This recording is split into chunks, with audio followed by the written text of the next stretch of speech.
Welcome to This Explainer. Today we are systematically breaking down the incoming policy agenda of the UK's brand new Prime Minister, Andy Burnham. We're going to pull directly from his proposals, his public statements, and those early press releases out of number 10 to figure out exactly what his premiership is aiming to achieve. No spin here, just the facts exactly as they're laid out. All right, let's dive right in. We're starting right out of the gate with a really defining quote from his very first speech.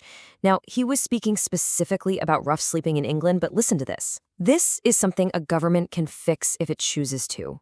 Today, I'm choosing to. That immediately establishes this highly proactive, interventionist tone for his whole administration. He's basically framing these long-standing issues not as impossible realities, but as active choices that the government can literally just decide to reverse. To unpack this whole agenda, we're going to look at 5 key areas, scaling all the way from local to global impact. Number 1, housing and homelessness. 2, shifting power and public control. 3, taxes, wealth, and welfare. 4, business policy. And finally, number 5, the global stage. So, starting us off with Section 1, housing and homelessness. We're looking at local interventions first. Burnham's stated goal here is nothing short of ending rough sleeping in England entirely.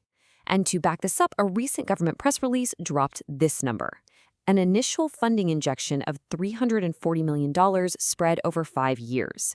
This money is specifically earmarked to provide 1,200 homes and some really intensive support for at least 3,000 people.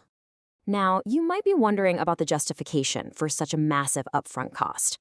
Well, it comes down to a pretty fascinating mathematical trade-off.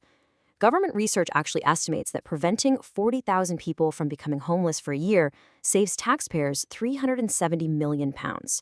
So the argument here is that spending that $340 million up front actually yields net savings in the long run, because it reduces the massive downstream demand on our public services. It's essentially spending money now to save money later. And this feeds into a much broader housing strategy. Burnham is actually planning the biggest council house building program we've seen since the post-war era.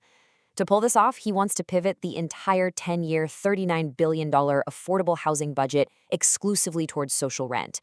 That is a massive shift away from those affordable home ownership schemes and directly into the absolute cheapest, most heavily subsidized form of publicly funded housing. Oh, and he's prioritizing density in towns to protect green spaces while doing it. Moving on to Section 2, shifting power and public control. Let's look at some systemic changes. Burnham is proposing what he's calling the biggest ever rebalancing of power away from central London. Get this, he actually wants a new number 10 unit physically based up in Manchester. Its job to enforce equivalent living conditions across Britain, which is a concept directly inspired by the German Constitution. He also intends to build on the Starmer government's roadmap, giving regional mayors control over a share of local income taxes, all while pushing power deeper down into Scotland, Wales, and Northern Ireland. It's a real decentralization push. When it comes to daily utilities, think water and energy, the plan avoids the immense cost of full nationalization. Instead, he's proposing what's called a franchise model. This is very similar to how Greater Manchester runs its buses right now. Basically, local authorities control the fares and the routes, while private operators actually bid to run them. Now, there's one notable exception here, and that's Thames Water. Because of its severe debt issues, that one might actually face direct public ownership. All right, let's zoom out a bit for Section 3, taxes, wealth, and welfare. We're talking the national economy. You've probably seen this number before. £12,570 is the current frozen starting threshold for income tax. Because it's been frozen, as inflation naturally pushes salaries up, people are effectively paying more. It's what's often called a stealth tax. Well, Burnham is looking at unfreezing this personal allowance. But here's the catch. The Institute for Fiscal Studies estimates that doing so could end up costing the Treasury somewhere between $8.5 and $9 billion a year. Even Burnham himself admits this move is not without significant consequences. So how do you balance the books then? Well, Burnham is relying on his historic preference for taxing wealth over work. While he's keeping standard income tax flat, he is reviewing some major replacements for our existing taxes. For instance, replacing council tax and stamp duty with a new tax on the value of land, or swapping inheritance tax for a national care levy. He's even reviewing capital gains to potentially introduce a broader wealth tax. He says his main goal is to bring people together, but he does acknowledge that eventually they may have to ask for a little more tax to make it all work. The real tension in this plan becomes super obvious when we look at social care. Burnham is absolutely determined to overhaul the system, and he's bringing forward a funding review to the end of this year. But just look at these costs. A basic Scottish-style protection model, that's an additional £7 billion by 2035. But if you want a comprehensive NHS-style system, that jumps to an estimated £17 billion. The tension between his huge ambition for universal care and the harsh reality of those price tags is definitely a key dynamic we need to watch. Now, on the welfare front, despite the rising spending on health and disability benefits, there are actually no stated plans to cut benefit payment levels. Instead of cutting, the whole strategy pivots. The focus shifts to bringing down the UK's overall welfare bill by ramping up in-work mental health resources and providing guaranteed work placements for 16 to 18-year-olds.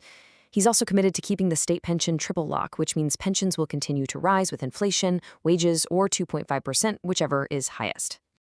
Okay, on to Section 4, Business Policy. Let's talk high streets and industry. To try and breathe some life back into local hospitality and retail, they're proposing a very direct, tit-for-tat funding model. The policy promises a 20% cut in business rates for pubs and music venues, and it actually wants to exempt a ton of small high street shops altogether. So who's footing the bill for that? Explicitly, the plan shifts this tax burden directly onto large, out-of-town e-commerce warehouses, the massive ones used by companies like Amazon. Alongside helping local high streets, there's also a major strategic push for what they're calling sovereign manufacturing. Basically, the new government wants to ensure that domestic companies get priority when it comes to winning public contracts in vital national sectors. We're talking steel, defense, energy, and farming. The goal is to keep all that crucial capability firmly within the UK. And finally, Section 5, the global stage, international relations. Looking at Europe, his stated lifetime goal is honestly incredibly ambitious. He actually wants the UK to rejoin the EU. Now, in the short term, he absolutely refuses to rerun the 2016 Brexit referendum. No way. Instead, his immediate focus is on consolidating progress and navigating some very sensitive live negotiations that he's just inherited, specifically things regarding youth visas, food regulations, and carbon pricing. Concurrently, Burnham is facing a massive web of international pressures, and they are all piling up at once. He supports lowering net migration even further and lengthening the wait times for foreign nationals seeking permanent residency, and this is despite some internal party pushback on the issue. At the same time, he's gearing up for a pragmatic relationship with U.S. President Trump, making it clear he's willing to disagree when necessary. And perhaps most pressingly, he has to figure out exactly how to fund a massive £15 billion military spending hike that was announced right in the final days of the Starmer government.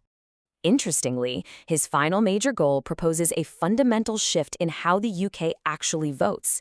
He plans to persuade his party to include a manifesto pledge that would replace the traditional first-past-the-post voting system with a form of proportional representation. If that happens, it would absolutely alter the political landscape of the country forever. A real game changer. Which brings us to the absolute most pressing question this explainer leaves us with. We've got £39 billion for social rent, a massive $15 billion defense hike, billions more needed for social care, and that incredibly costly income tax unfreezing. Yet Burnham has promised to stick strictly to the current government's debt and spending rules. So how on earth can this ambitious blueprint be fully funded without breaking the very financial rules he has vowed to protect? It is literally the multi-billion-pound question that's going to define his time at number 10. Thank you so much for joining me for this explainer, and I really hope this helps clear up exactly what's on the horizon.